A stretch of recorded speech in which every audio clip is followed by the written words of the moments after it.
On the evening of December 18th, Laura Bennett was kneeling on the living room floor, both knees pressed into the cream-colored rug, whose edges had worn thin after years of the children sprawling across it to watch Christmas movies. In front of her sat 3 large plastic bins of decorations, each labeled with blue tape: Christmas 2014, Sophie's Handmade Years, Christmas lights, outdoor, and tree ornaments, fragile.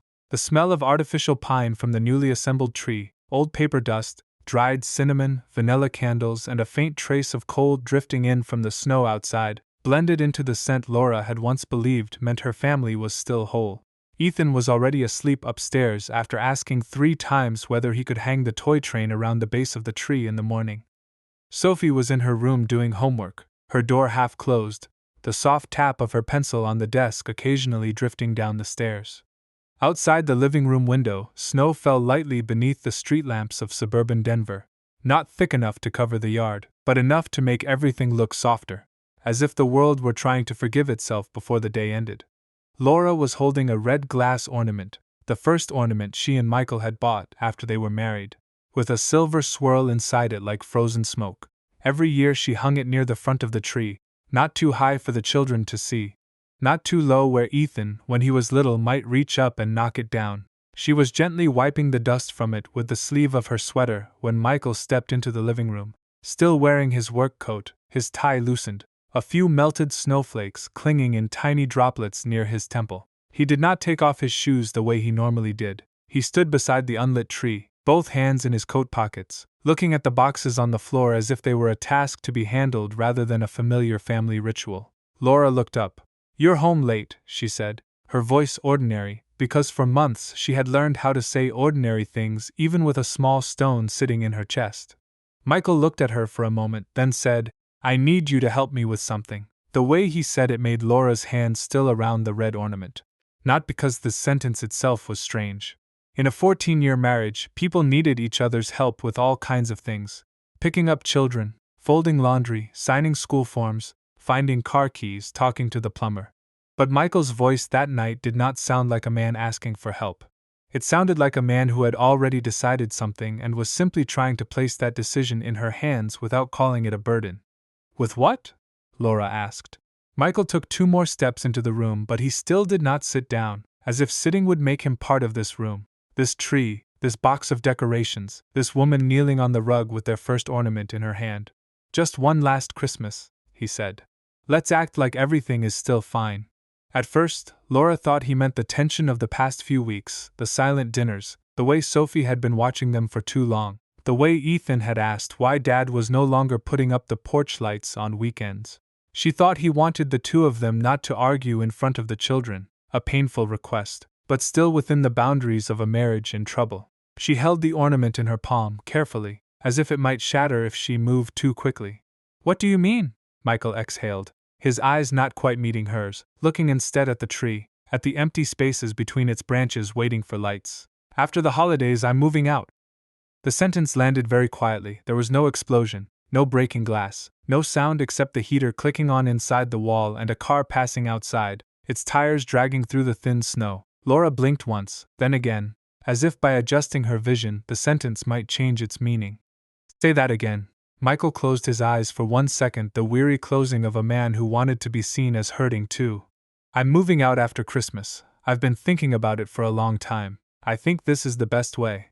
Laura looked at him, at the coat he had not taken off, at the wedding ring still on his hand, at the unlit tree behind him, then lowered her gaze to the red ornament in her own hand. What she would remember most later was not the first sentence Michael said, but the fact that she was still holding that ornament, still being careful not to drop it, even after her husband had just told her their family had broken. Some habits of service are so deep that the hand continues protecting a decoration while the heart no longer knows what to protect. "You've already decided?" she asked. Her voice sounded strange to her, dry and small, like the voice of a teacher trying to speak gently to a student after being punched in the stomach. Michael nodded. "I didn't want to do this before the holidays. Both families are coming. My mother isn't well. The kids." He stopped right there, as if placing Sophie and Ethan between them on the table was a way to make his request seem less cruel. "We owe the kids one last good memory." Laura stood up too quickly, pain shooting through her knees. The red ornament was still in her hand, cold and smooth. We owe the kids the truth. Michael looked at her, and this time he sat on the edge of the sofa, his hands clasped together, his shoulders slightly hunched, the posture of a reasonable man trying to keep the conversation from falling apart. Not like this, Laura. Not a week before Christmas. Ethan is 8. He still believes in all of this. He gestured toward the decoration boxes, the tree, the coiled lights on the floor. Sophie is at a very sensitive age. You know she feels everything. If we tell them now, all they'll remember about this Christmas is the night their parents destroyed everything. Laura stared at him. Their parents destroyed everything. Or you destroyed it and want me to smile so it looks better. Michael lowered his head, as if her words had wounded him. But he did not get angry. That made Laura colder. An angry person could lose control. Michael did not. He had entered this conversation with a set of prepared sentences, polished around the edges until they sounded like morality. I don't want to hurt you more, he said. I really don't. But my mom just had that heart issue last month. Margaret can't handle the shock of everyone gathering and then hearing this. Diane will react strongly too. Relatives have already bought tickets. If this blows up right now, it won't just be between the two of us anymore. Laura let out a very small laugh without humor. You say that like what's between the two of us is still being respected. Michael looked up. I'm trying to handle this civilly. The word civilly made her want to throw the ornament at the wall. But Ethan was asleep upstairs. Sophie was doing homework. The house was already too full of things that could break. Laura set the ornament down on the coffee table. So slowly she hated herself for still being afraid of breaking it. How long have you been preparing this? Michael was silent for one beat too long. Laura, how long? He exhaled. A few months in my head, but the decision was recent. She looked at him, and in the yellow light his face was still the face she had once loved. The familiar jawline, the faint crease at the corner of his eye when he smiled, the shirt she had bought him for his birthday last year, the hand that had held hers in the hospital when Sophie was born. But all of those things now seemed like props placed on another man. You want me to cook, wrap gifts, take pictures, welcome your mother, smile at relatives, and then watch you move out afterward? I want us not to hurt the kids more than necessary. No, Laura said, and this time her voice hardened. You want me to help you leave while still looking like a decent man. Michael did not argue right away. He looked down at the floor, where the white lights were still coiled inside a plastic bag, then spoke in a lower voice. Do you want Ethan to come downstairs on Christmas morning and find his mother crying under the tree? The blow landed. He knew it would. Laura could bear being seen in pain by adults, but the image of Ethan standing in the living room in his dinosaur pajamas, bewildered in front of a Christmas tree turned into a battlefield, made her throat close. Michael went on, not quickly, not forcefully, each sentence like a hand placed over the weak spots he knew after 14 years of living with her. I'm not saying you have to forgive me. I'm not saying we pretend forever. Just until after Christmas. 1 week. For the kids, for my mother, for both sides of the family. Then we'll talk clearly, I promise. Laura looked at him when he said, I promise, and felt a strange crack open inside the language itself. Promises in a marriage do not all die at once. They die sentence by sentence. I promise had once been the thing that softened her in the early years, when Michael traveled often, when Sophie had a high fever, when Ethan had been born a little early and Laura cried in the bathroom because she was afraid. Now it was an old glass with a crack in it, still holding its shape but no longer holding water. She wanted to say no, wanted to scream, wanted to go upstairs and call Sophie and Ethan down, wanted to set the truth in the middle of the room so Michael could not use the Christmas tree as a curtain. But then she looked at the box labeled, Sophie's First Christmas, remembered Sophie at 3 trying to tape a paper star to the tree and crying when it fell, remembered Ethan at 5 falling asleep under the tree while waiting for Santa, remembered Margaret calling the week before, and saying how much she was looking forward to seeing everyone together, because her heart had been feeling weak lately. And Laura, the woman who had spent her adult life turning endurance into a form of love, heard herself say, after Christmas, right after, you have to tell the kids. Michael nodded too quickly, so quickly Laura knew he had expected her to choose that. I agree, and you don't touch me unless it's necessary, he paused. In front of everyone, don't turn me into a prop any more than you already have. Michael looked at her for longer then, perhaps for the first time that night, understanding that she was not only hurt, but recording. Okay, he said. But a few days later, he would still place his hand on her back in the kitchen in front of his mother, still wrap an arm around her shoulders for the camera, still kiss her hair in the studio, because Michael Bennett knew that private boundaries often die very quietly in crowded rooms. The Bennett house had not become warm by itself. Laura had built it out of details so small that taken separately, they would have sounded ordinary, but gathered over 14 years they were a life. The dining room curtains she had sewn in the second year of their marriage, when money was tight, and Sophie was just learning to crawl, still hung there, though one corner had faded in the Colorado sun. The red tablecloth used every Christmas was something she had bought during the first after-holiday sale, when Michael had said they could wait until the next year, but she bought it anyway, because she wanted something that belonged to their own tradition. On the kitchen door frame were pencil marks measuring Sophie's and Ethan's height, one line for every year, the dates beside them. Michael's handwriting large and slightly slanted in the early years, Laura's smaller and neater in later years because he often forgot or said they would do it over the weekend and then never did. Along the staircase hung family photos, Sophie with a gap-toothed smile beside a pumpkin, newborn Ethan in Michael's arms, Laura with messy hair standing by the fireplace holding a tray of gingerbread cookies burnt around the edges but eaten by everyone anyway, Michael hanging lights on the porch in the snow in 2016, his cheeks red from the cold, smiling at her through the window. There had been a time when Michael truly was there. Laura had not invented all the happiness. He had once pulled her into the kitchen while snow fell, kissed her temple while she dusted powdered sugar over waffles from Margaret's recipe, lifted Sophie onto his shoulders so she could place the star on top of the tree, lain on the floor with Ethan building train tracks until nearly midnight because the boy kept saying, "One more loop." It was the real memories that made his leaving more brutal. If Michael had always been cold, Laura might have named the pain sooner. But there had been years when he was warm. Years when he looked at her like a man who knew he was standing inside a house with magic in it. In the past few years, he had slowly stepped out of those rituals without slamming the door. He never said he hated Christmas. He was just busy. He never said she was doing too much. He only said, "You're better at this stuff than I am." He never refused pictures. He simply appeared late, smiled at the right moment, then disappeared into his phone. Laura kept the traditions because she thought tradition could pull people back, as if the lights stayed bright, the cookies stayed warm, and the children kept laughing, the distance between the two adults would feel ashamed and shrink on its own.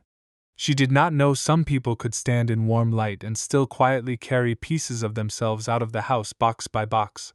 The signs had been there before winter, but they did not arrive all at once, so Laura had enough room to explain them away. Michael changed his phone password in September, saying his company required new security because he handled client documents. He started turning his phone face down on the table, a tiny habit, but in marriage, tiny habits are often where the truth hides. He came home later saying the final quarter in the medical device industry was always insane, hospital clients demanding quotes, conferences, sales pressure, endless numbers. He missed Sophie's parent-teacher meeting, something he used to attend even if he could only make it for the last 10 minutes. Laura sat alone on the small plastic chair in her daughter's classroom, listening to Ms. Livingston say Sophie was bright but seemed distracted lately, often looking out the window, raising her hand less. Laura came home and told Michael. He was standing in the garage speaking very quietly on the phone, and the moment he saw her, he ended the call. "I heard you," he said, but Laura knew he had not heard. She wanted to ask who had called, but Ethan ran in to show her a drawing. Sophie passed by wearing headphones, and the soup on the stove was about to boil over. Family life always provides enough noise for people to postpone a question when they fear the answer. Michael bought 3 new dress shirts in October, pale blue, white, and charcoal gray, saying he needed them for client meetings. She never saw him wear them at home, but one disappeared from the closet afterward. He moved a few boxes out of the basement, saying he was taking things to Goodwill because the house was too crowded. Laura looked inside one box and saw old business books, a few office frames, a sports jacket he rarely wore. "Do you want me to come with you?" she asked, out of the old habit of sharing household tasks. "No need," he answered too quickly. "I'm going that way anyway." Once his phone lit up on the kitchen counter while he was in the shower. A message appeared on the screen. "Lease office closes at 6. Laura stared at that line longer than a calm wife should. When he came downstairs, she asked. Michael dried his hair with a towel and barely blinked. "The company is leasing extra storage for demo equipment.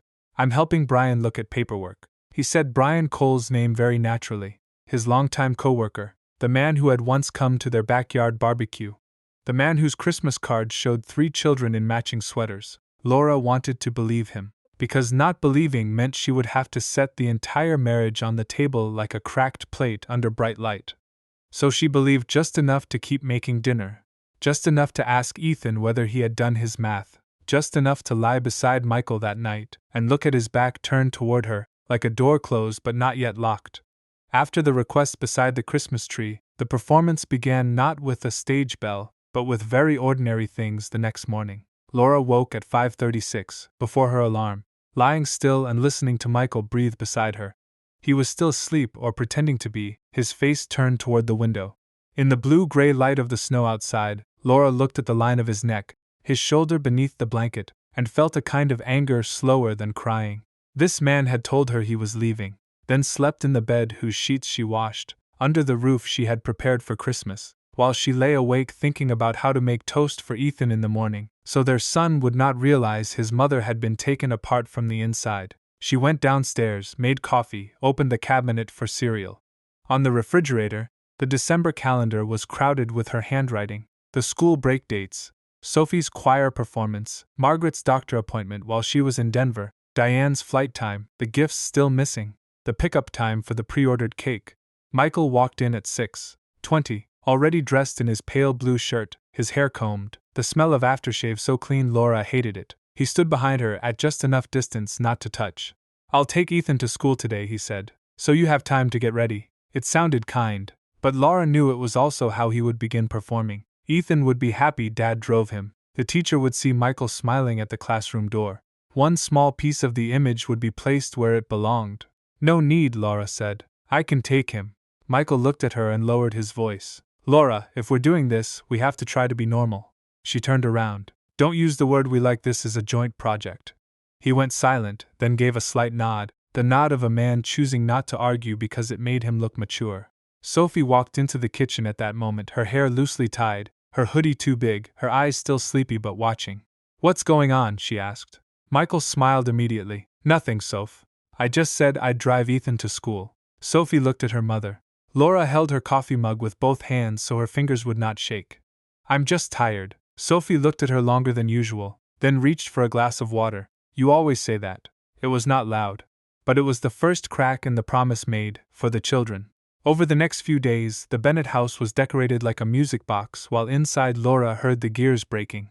She and Michael took Ethan to choose a new tree, even though the tree at home was artificial, because Ethan said this year he wanted a real tree smell like in the movies. At the tree lot, string lights hung between wooden poles, the workers wore knit hats, and the small sounds of saws and the scent of real pine made Ethan jump as if everything could still be saved by a tree green enough. Michael smiled at the worker, asked which Fraser fir would shed less, and placed a hand on Ethan's shoulder as the boy hugged a tree trunk to test it. Laura stood beside Sophie, her hands tucked into her coat pockets, watching Michael from a distance, and realizing he was still very good at being a father in scenes where someone could see. He was not faking his love for Ethan. Laura knew he loved the children. That made the pain more complicated.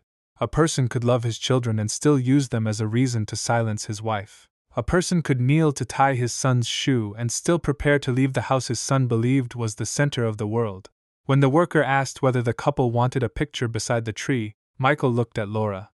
"Is that okay?" he asked in front of Ethan. In front of Sophie, in front of the stranger holding a phone. Laura could have said no, but Ethan had shouted, "Yes, family picture." And Sophie was watching her mother with a guarded look, as if she were waiting to see what Laura would do with the fragile air around them. Laura stepped into the frame. Michael stood beside her without putting his arm around her waist, remembering the boundary from the night before for exactly 2 seconds, until the worker said, "Closer," and he placed his hand on her back. That familiar hand made Laura's whole body stiffen. He did not squeeze, he only rested it there enough for the photo to look natural. The flash went off. Ethan smiled for real. Sophie smiled faintly, her eyes not smiling. Laura looked at the phone afterward and saw the 4 of them standing among Christmas trees, light snow in their hair, a family so beautiful that anyone who did not know would feel warmed by it. She wanted to delete the photo at once, but Ethan asked to send it to Grandma Margaret. Michael said, "My mom will love it." Laura handed him the phone and said nothing. That night, as the family hung lights on the tree, Ethan gave Laura the red ornament. "Mom, hang the special one." Laura held it, looking at Michael standing behind a chair helping Ethan place the lights. and hung the ornament with a hand that no longer trembled. It reflected her face, small and distorted in the red glass like another woman living in another house. Sophie saw more than adults wanted her to. She was 13, caught between childhood and adulthood, tall enough to hear the sentences in hallways, young enough to still hope she had misheard. Sophie began appearing in the kitchen doorway more often, standing there with a glass of water or her phone in her hand, pretending to ask some small thing while watching her parents. One evening, Laura was tying a red ribbon around a gift box for Ethan's teacher while Michael sat at the dining table answering emails on his laptop.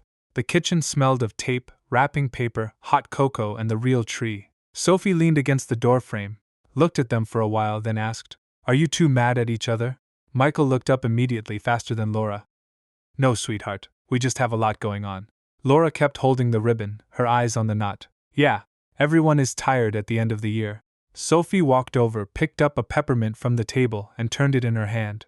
"Mom, you smile like Ms. Livingston when she says the class isn't loud." Michael let out a light laugh, as if it were a cute observation. "How does Ms. Livingston smile?" Sophie did not smile, with her mouth. Laura felt her throat tighten. Michael closed the laptop. "Sophie, if you're worried because Dad has been working a lot, I'm sorry. After the holidays, I'll have more time." The phrase "after the holidays" landed in the kitchen. Sophie looked at him.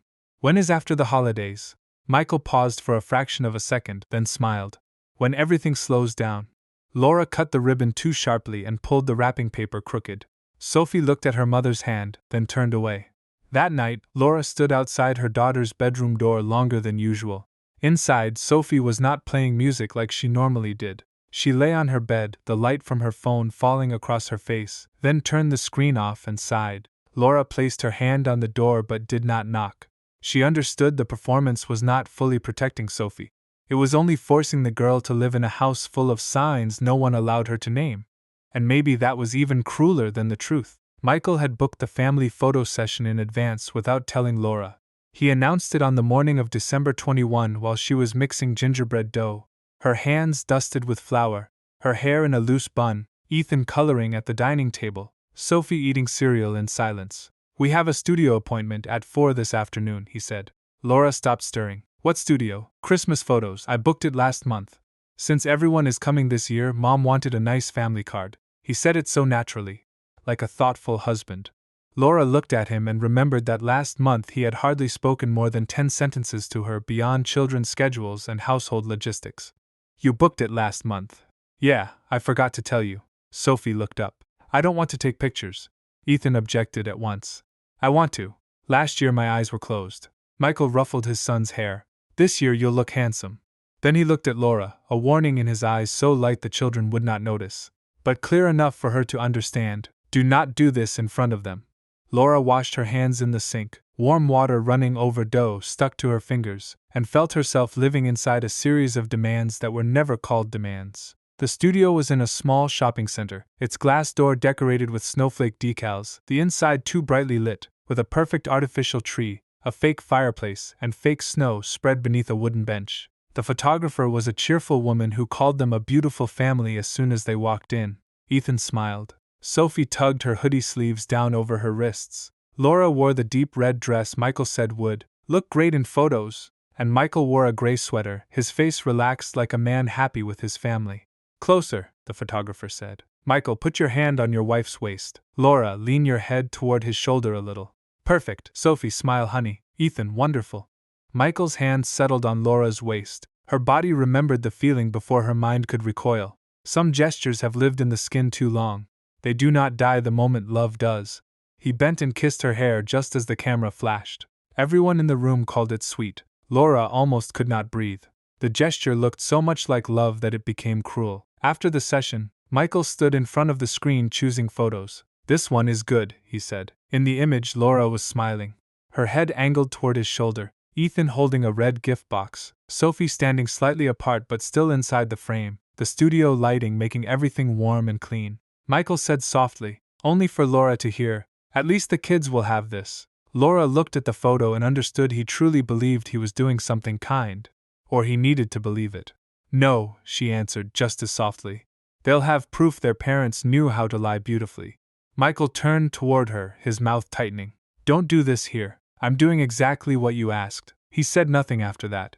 He paid for the photo card package with his card, signed the receipt, smiled at the photographer, and said, "Merry Christmas." In the parking lot, the whole family was so quiet. Ethan asked, "Can we get ice cream?" Michael said yes too quickly, as if ice cream could paste over every crack. Laura sat in the passenger seat, watching snow melt on the windshield, and saw the photo they had just taken sitting in Michael's email like a forged certificate. Deanne Carter came to Denver on December 22nd, bringing a small suitcase, a box of homemade cookies slightly burnt on the bottom, and the bluntness Laura both needed and feared. Diane had been a widow for 10 years, her silver hair cut to her shoulders, her pale blue eyes sharper than her age. She was not the kind of mother who hugged her daughter and said everything would be all right when she knew it was not. She had lived in a cold marriage for years before Laura's father died, a marriage with no great betrayal, no slammed doors, only silent dinners, sentences like "don't overreact," and the times Diane smiled at neighbors before going into the bathroom and sitting on the closed toilet seat until she stopped shaking. So she recognized performance faster than anyone. It took only one afternoon in the kitchen, while Laura was rolling waffle dough from Margaret's recipe, and Michael had taken Ethan out to buy batteries for the lights, for Diane to stand beside the sink, drying her hands on a towel, and look at her daughter. What did he do? Laura dropped the star-shaped cookie cutter onto the table. "Mom, don't mom me. You are standing in your own kitchen like a waitress in someone else's house. What did he do?"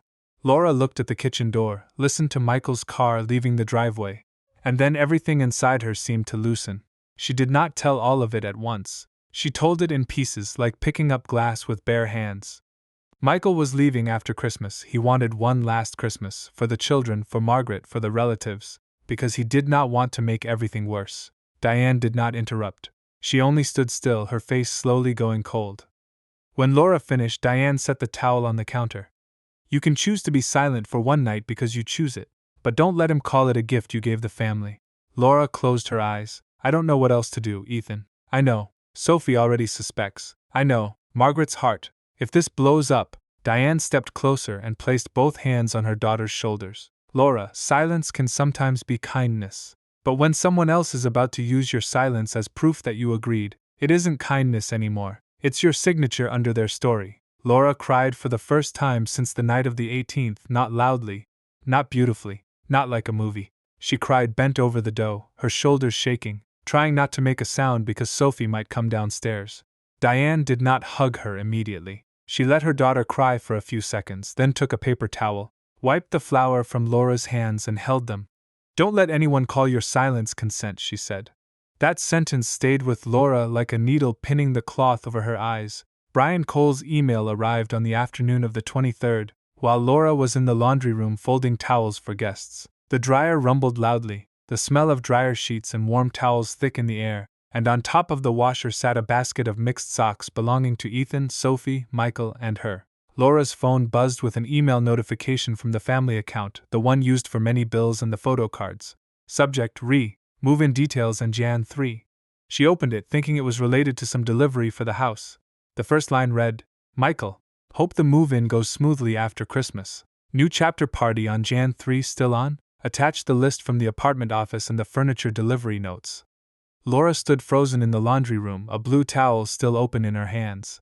The dryer kept turning, a tiny metallic clink hitting the drum, probably a coin in someone's pocket. She read it again. "Move in. After Christmas. New chapter party." The attachment had the address of an apartment near downtown Denver, a key pickup schedule, a delivery list for a sofa, a small dining table, a queen bed, a kitchen knife set, 2 bar stools, and a note from Brian. "The place looks great. Clean start, man."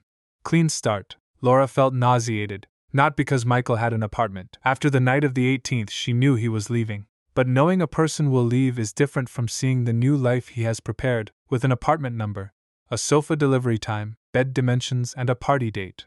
He was not just needing space to think. He had already measured that space. He had ordered furniture. He had invited outsiders to celebrate the new chapter. And Brian, a co-worker who had once eaten burgers in her backyard, knew about the new apartment before his wife did. Laura sat down on the lid of the washer.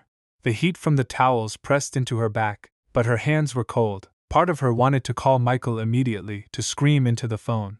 Another part wanted to forward the email to Diane, to Rachel, to herself at a private address. She did the second thing. It was a very small moment, but it was a turning point. The first time Laura did not react in a way Michael could call loss of control. She saved evidence. Rachel Kim, her best friend and fellow teacher, replied 10 minutes later, "Save everything. Do not confront without copies. Call me when you can." Laura looked at that sentence, leaned her head against the laundry room wall, and listened to the dryer turn. In the house that was preparing for Christmas, she began learning a new language, colder than cooking, colder than decorating, colder than love. Documents, copies, timelines, separate accounts. She still confronted him that night, but not in front of the children. Michael came home after driving Margaret and Aunt Ellen from the airport to the hotel near the house, bringing with him the smell of snow and the faint perfume of his mother clinging to his coat. Laura waited until Ethan was asleep, Sophie's door was closed, and Diane had gone upstairs pretending to read, leaving them space but not going too far. Michael entered the kitchen and found Laura sitting at the table with the laptop open. He stopped. "What's going on?" The question sounded sincerely insulting. Laura turned the laptop toward him. Brian's email was on the screen. Michael looked at it, and for the first second his face did not have time to perform. It was not a grand panic, only a brief blankness, enough for Laura to see that he knew exactly what he was looking at. Then he exhaled. Brian sent that by mistake, clearly. "Laura, when did you rent the apartment?" Michael pulled out a chair and sat slowly, as if by moving calmly the story itself would become calm. "October." Laura heard the blood in her ears. "October? I haven't fully moved in. I needed a plan. You ordered a queen bed, a sofa, a dining table, wine glasses. You have a party on January 3rd. Brian is exaggerating, it's not a party. New chapter party." Michael grimaced. "You're reading someone else's email and turning it into drama." That made Laura colder than any confession could have. "It was sent to our family account. I know. I'm not saying you were wrong to see it. I'm saying the way you're reacting. I am sitting at the kitchen table, Michael. I haven't thrown anything. I haven't screamed. I haven't called your mother. I haven't brought the children downstairs. I am asking my husband why his coworker has known about his new apartment since October, while I'm being asked to smile for one more week like a prop." Michael placed both hands on the table. "I was going to tell you after the holidays because you're very sensitive right now." Laura looked at him. "You just used my reaction to a truth you hid as your excuse for hiding it." He said nothing. She went on, her voice low. "Who else knows? A few people at work. I needed help moving some things." "Your mother?" "No, a lawyer?" He did not answer right away. Laura laughed, a small laugh with no joy in it. "Of course." Michael looked at her with a tiredness that almost resembled reproach. "I only consulted Laura. People do that when a marriage is in trouble. Don't make me the villain because I prepared." "Prepared for whom? For me? For the kids? Or for the version of the story where you tried until the very end and I was the one who couldn't handle the truth?" Michael stood. "I'm not talking to you when you're like this." "Like what?" "Attacking." He said the word very softly, like a man being cornered. Laura looked at him, and understood that Michael had prepared the real narrative too.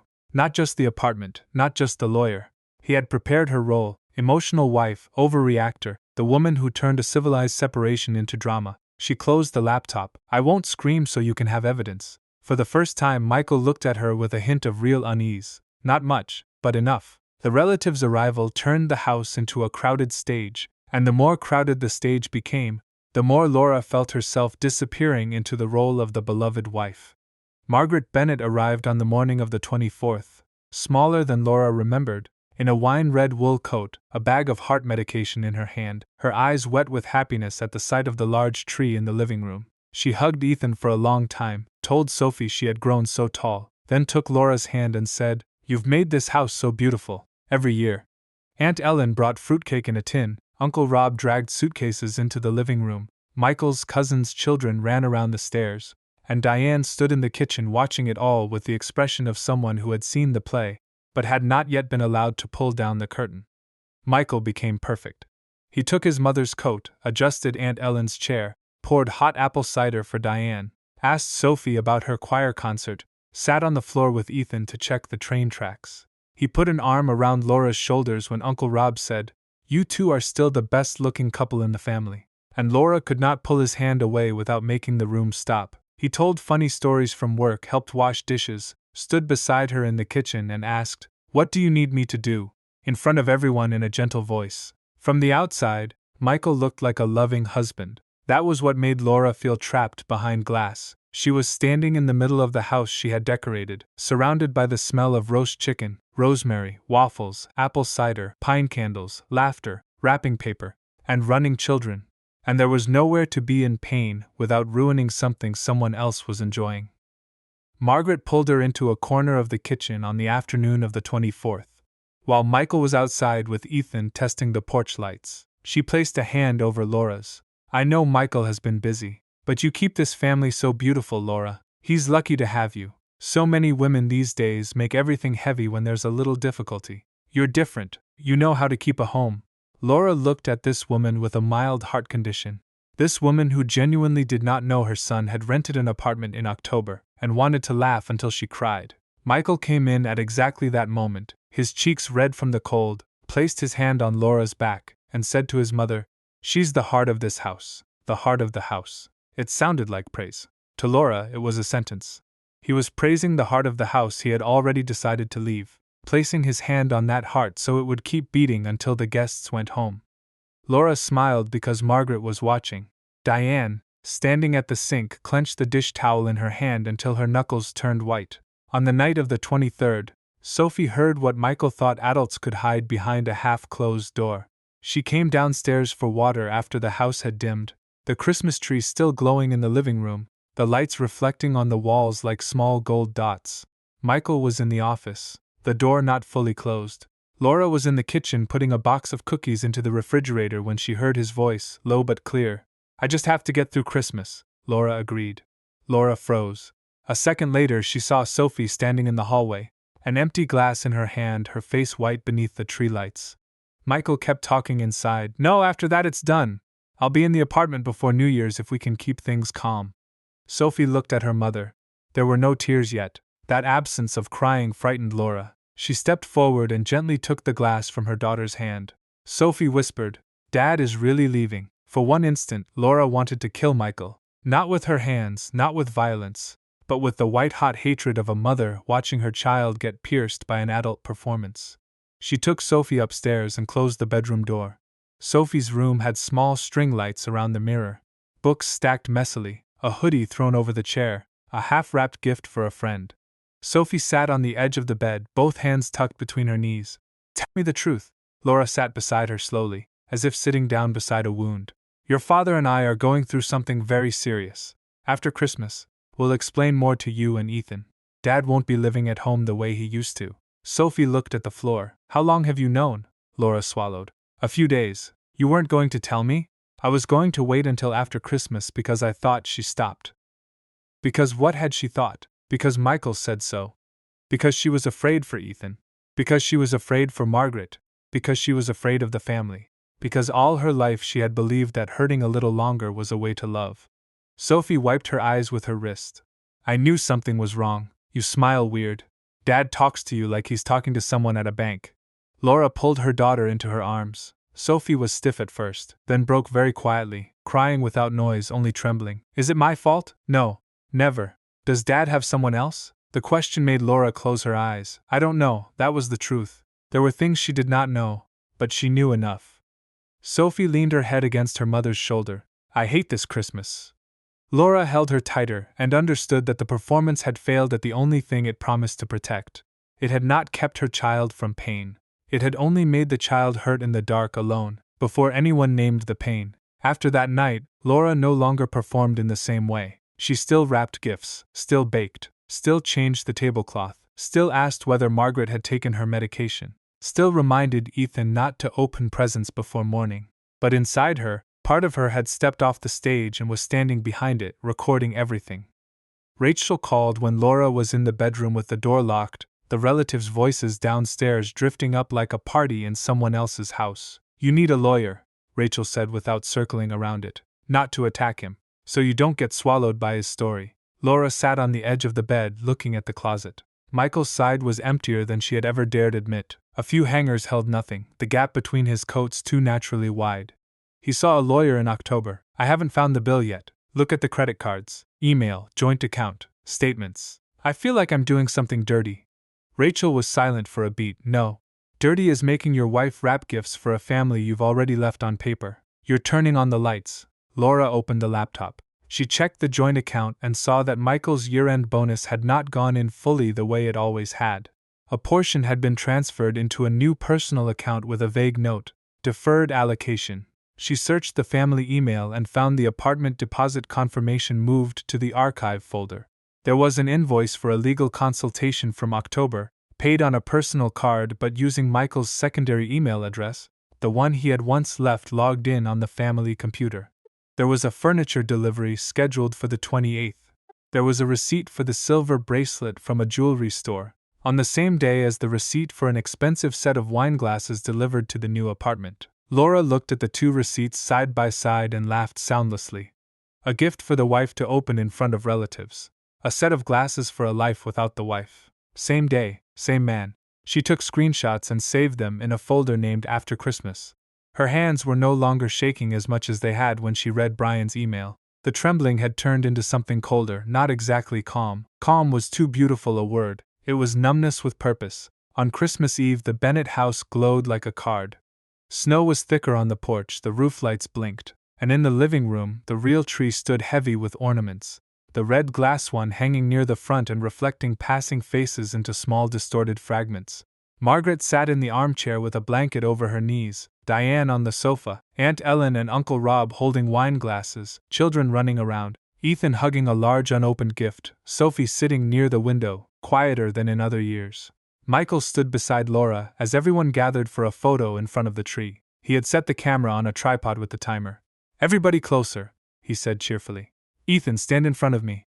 Sophie, come here next to Mom." Sophie looked at Laura before standing. Laura gave the slightest nod. Not to tell her daughter to perform, to say "I'm here."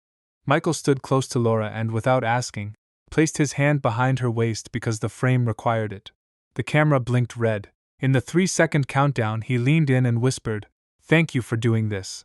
The sentence entered Laura's ear like a shard of ice. "Thank you for letting me use you. Thank you for placing your pain under the Christmas tree. Thank you for making my leaving look human." The flash went off. Laura smiled at exactly the right moment, a smile beautiful enough that no outsider would doubt it. And she knew in her body that it was the last time she would ever smile for Michael. After the picture, everyone sang a few old Christmas songs softly. Michael retold the story of the first year they bought a tree that was too tall and had to cut the top off in the garage, sap all over his hands while Laura laughed until her stomach hurt. Everyone laughed. Margaret said, "I remember that year." Michael looked at Laura as if inviting her to laugh with the memory. She smiled faintly, but inside her, he had pulled that memory out of its safe place and wrapped it around the final lie. After dinner, Laura cleared the table. Diane stood beside her, saying nothing, only holding plates. Michael came in to help wash glasses, fully performing the role of the husband who shared the work. When he reached to take the dish towel from Laura, their fingers brushed. She pulled her hand back at once. He looked at her and said very quietly, "Don't worry, my mother." Laura answered just as quietly, "Tomorrow you don't get to use your mother as a shield." He did not respond. In the living room, Ethan laughed because Uncle Rob dropped a peppermint. Sophie looked into the kitchen, her eyes meeting her mother's. Laura realized her daughter had heard enough to understand that sentence was not about washing glasses. Michael's gift for Laura under the tree was wrapped beautifully. Matte silver paper, white ribbon, her name written in his neat handwriting. For Laura. On the morning of the 25th, Ethan ran downstairs before everyone else, and shouted when he saw the toy train set, exactly the one he had circled in the catalog in November. Sophie opened a hardcover book set and said thank you, but her eyes kept searching for her mother. Margaret cried when she received the shawl Laura had chosen. Diane gave Laura a brown leather notebook, the first page reading, "For things you no longer have to carry silently." Laura read that sentence and closed the notebook before tears could rise. Michael handed her the silver box in front of everyone. "For you," he said warmly. Laura opened it. Inside was a slender silver bracelet with a tiny North Star charm. Aunt Ellen said it was beautiful. Margaret said Michael always had good taste. Ethan asked if Mom liked it. Laura held the bracelet, cold against her skin. "It's beautiful," she said. "Thank you." Michael smiled. His phone camera was still recording from the table, capturing his wife opening the gift. Part of Laura wanted to set the bracelet down and tell everyone that on the same day he had bought this, he had bought wine glasses for his new apartment. But Ethan was hugging the train set. Sophie was looking at her as if begging her not to explode in the middle of the wrapping paper. Laura placed the bracelet back in the box. She did not wear it. Later, when she went upstairs to get a sweater for Margaret, she saw Michael's coat hanging behind the bedroom door, a receipt tucked into the inside pocket. Maybe he had forgotten, maybe he was too confident. The receipt for the silver bracelet was dated the same day as the receipt for the wine glasses delivered to the Denver apartment. 2 small pieces of paper, one for the stage, one for backstage. Laura folded them, photographed them, and placed the paper copies in her private drawer. The bracelet was no longer a gift. It was a performance fee wrapped in ribbon. On the evening of the 25th, after the gifts had been opened, dinner had passed, Margaret had taken her medication, Ethan had run the train around the tree until his eyes drooped, and Sophie had gone upstairs early. Michael stood in the kitchen and said they had done well. Laura was wiping the counter and stopped. "We?" Michael leaned against the counter, holding a glass of water, his face tired but relieved. "I mean, today wasn't bad. The kids had a good morning, my mom was okay. Everyone was happy." Laura looked at him. "You sound like you're summarizing a sales campaign," he sighed. "Laura, I know you're angry, but you saw it too. If we'd told everyone before Christmas, today would have been a disaster." Sophie knew before Christmas. Michael paused. "She heard part of something. We'll talk to her. She heard you say you just had to get through Christmas." He set the glass down. "I didn't mean for her to hear, but you meant to say it." Michael went silent. Then he said the thing that made Laura realize his performance had never truly been meant to end on the 26th. "Maybe we should wait until after New Year's to tell everyone else. The guests just arrived and they'll leave in a few days. My mom needs time. Ethan too." Laura looked at him, at the man standing in her kitchen, in the house that had consumed all her strength for a week, still trying to ask for one more stretch of performance.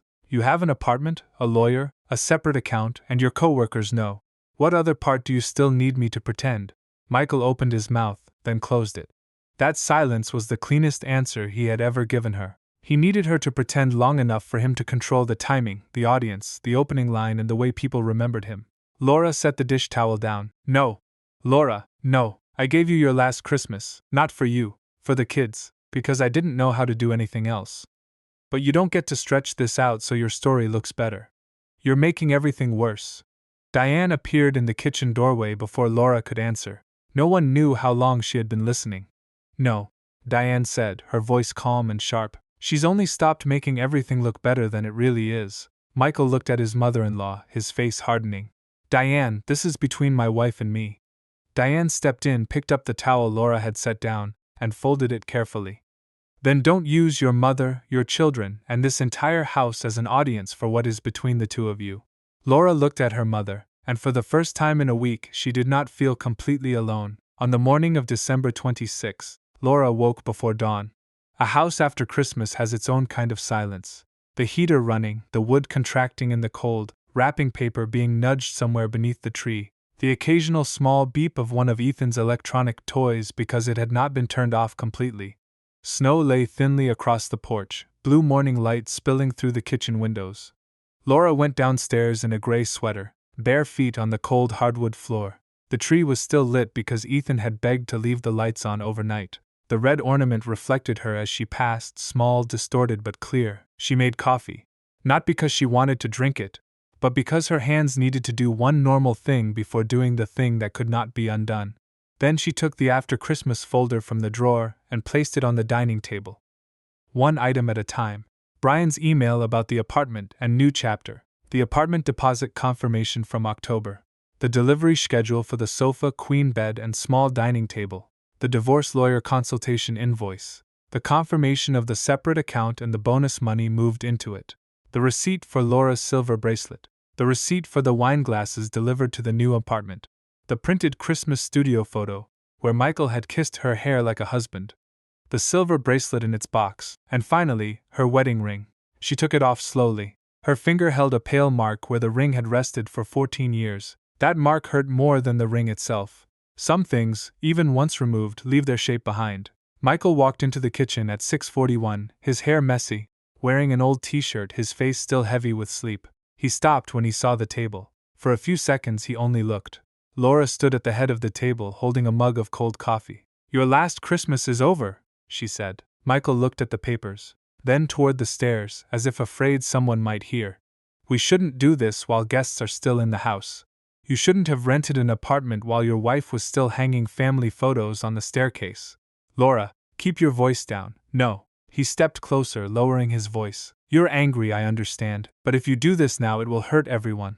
Laura looked at him, and this time she no longer saw the man she had once wanted to save. She saw the method: children, mother, relatives, peace. Don't make it worse. Not now, not in front of them. Don't make him look like himself. You got to choose to leave, she said. You don't get to choose how much longer I have to perform. Michael looked at the ring on the table. What do you want? I want you to stop using the word we for things you did alone. I want you to tell your mother today that this marriage is over. I want you to tell the relatives enough so they don't sit in the living room and compliment us as a couple one more time. I want you out of my bedroom by tonight, and I want all communication after that to go through lawyers or email. He gave a quiet, tired laugh. You rehearsed this. You prepared a new life in October. I prepared one morning. That silenced him. The truth did not come out in one large screaming scene. It was more uncomfortable than that. Diane already knew and stood beside Laura when Margaret came downstairs, one hand on the railing, her robe wrapped around her. Margaret looked at the papers on the table, then at her son. Michael? Her voice was small, like a woman who had felt something terrible coming but still hoped that saying her son's name might make it disappear. Michael stepped forward. Mom, Laura and I. Laura cut in. No, don't start with Laura and I. Margaret looked at her, shocked. Michael closed his eyes. I rented an apartment. I plan to move out after the holidays. Our marriage is over. Margaret lifted a hand to her chest. Diane immediately pulled out a chair. Sit down, Margaret. Margaret sat, her eyes never leaving Michael. Since when? He did not answer. Laura placed the apartment confirmation in front of her, not shoving it, not humiliating him, only placing it there. October.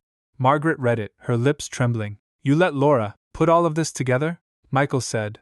I didn't want to shock you before Christmas. Margaret looked at him, and in that moment Laura saw that she was not only his mother, not only a woman who loved the image of a full family, but a mother realizing her son had used even her heart condition as a reason to keep another woman silent.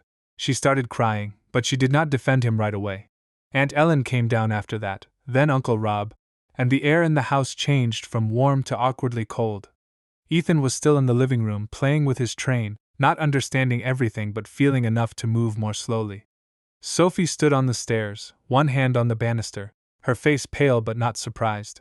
Michael tried to say Laura was making everything worse by choosing this moment. Diane answered for her daughter again, her voice not loud but impossible to cut through. No, she is only done making everything look prettier than it really is. Laura did not cry. That made people look at her as though she were cold. But she knew if she cried, Michael could turn her tears into evidence that she had lost control. So she stood still and let the papers speak. Some mornings, justice does not feel like victory. It feels like placing a knife on the table and no longer cutting yourself so other people will not see blood. After the holidays, the house was no longer a stage, but it did not become a home in the old way either. The guests left in awkward silence, carrying suitcases, gift boxes, and sentences like "call if you need anything," without knowing who they were addressed to. Margaret hugged Laura before leaving, crying and apologizing again and again, but Laura only nodded, because the apology of a mother-in-law could not return the night of December 18, could not return the night Sophie overheard, could not make the red ornament stop reflecting a false family. Michael moved to the apartment in silence on the afternoon of the 27th. Brian came to help, his face red with embarrassment when he saw Laura standing at the garage door. Laura, I didn't know he hadn't, Brian said. She looked at him. You knew enough to write new chapter. Brian lowered his head and did not answer. Michael carried the last few boxes out to the car. Ethan stood in the kitchen doorway, hugging his train, and asked, Is Dad going on a work trip? Michael knelt and said gently that Dad would be staying somewhere else for a while but would still see him. Ethan looked at Laura, as if searching for the real translation. Laura sat down beside him. Dad won't be sleeping at our house anymore, sweetheart. But he is still your dad. I'll tell you one day at a time. Ethan started crying, not understanding everything, but understanding enough. Michael reached out as if he wanted to hug them both, but Laura only let Ethan go to him if the boy wanted. Sophie did not ask anything. She stood on the stairs, arms crossed, watching her father carry boxes to the car. When Michael said, Soph, I love you, she answered, I know, and did not say, I love you too. After Michael's car left the driveway, Laura closed the door. The house was silent. The tree was still lit. Wrapping paper was still under the sofa. A red stocking had fallen behind a chair. The scent of cinnamon and pine remained. But now it smelled like a room after guests had left a funeral. Laura took the photo cards down from the string one by one. She put the studio photo into a separate box, along with the silver bracelet, the printed emails, the receipts, and the wedding ring that was now inside the lawyer's envelope. She did not tear the photo, she did not burn it. Not for Michael's sake, because she did not want to teach her children that the only way to handle a painful truth was to destroy the evidence. Some things need to be kept, not for longing, but so no one is ever allowed to call them beautiful memories. The months that followed had no soundtrack of recovery. There was no scene where Laura cut her hair, repainted the house, and suddenly felt free in the sunlight. There were lawyers, accounts, pickup schedules, school forms, cold emails with Michael about which weekend he had Ethan, nights when Sophie slammed her bedroom door too hard, mornings when Ethan asked whether Dad was coming to his basketball game and then tried to act like he was not sad when Michael texted that he had a meeting. Once, Laura was teaching when a second-grade girl cried because her parents were divorcing, and she had forgotten her craft supplies, and Laura had to sit beside her and speak in a warm teacher's voice, while something in her own chest wanted to split open. Once, Michael sent an email saying he wanted to keep the Christmas photo as a memory for the children, and Laura stared at the screen for a long time before replying, "You can keep your copy. It will not hang in my house." He wrote back that she was letting bitterness decide. She did not answer. Rachel took her to meet the lawyer. Diane stayed for a few weeks and then went home. Margaret called less often because she did not know what to say. Sophie began therapy and had days when she looked at Laura as if blaming her for performing, and other days when she hugged her mother from behind while Laura washed dishes. Ethan asked, "Are we doing Christmas the old way next year?" One February evening when snow fell unexpectedly, Laura was folding a blanket and stopped. "We'll do Christmas," she said, "but it doesn't have to be exactly the same." Ethan thought about that, then asked, "Will Dad come?" Laura sat beside him. "Maybe sometimes he'll visit, but our house will have its own way." Ethan nodded, but his eyes were sad. Laura understood that children do not need lies to hurt less. They need adults brave enough to sit with their pain without decorating it. A year later, Laura hosted a smaller Christmas.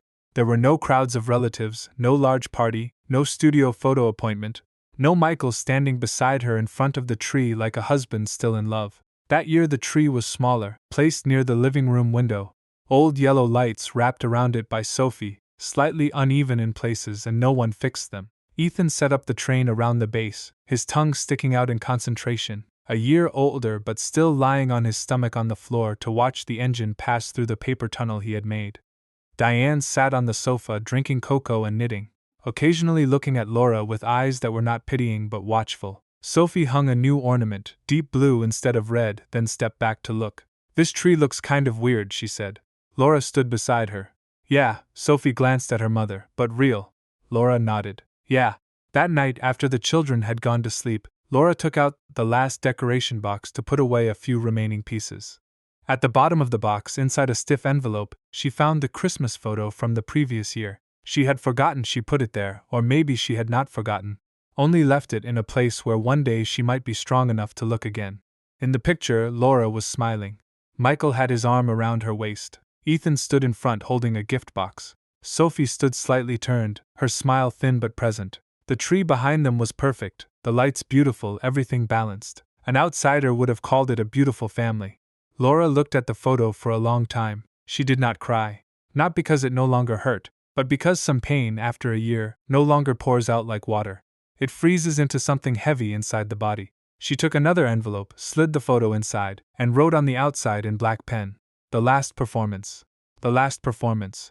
She did not tear it, did not burn it, did not curse it. She simply did not hang it up. Then she placed the envelope in the box, turned off the living room lights, and walked past the slightly uneven tree, past the train tracks Ethan had forgotten on the floor, past the chair where Michael had once sat opening gifts. Outside the window, snow fell lightly over the porch. The house was no longer warm in the old way. There were fewer people, less laughter, less perfection, and spaces no decoration could fill. But no one in that house had to smile so someone else could leave cleanly. The Christmas Eve before had been the last time Laura Bennett smiled for Michael. From then on, if she smiled, it had to belong to her.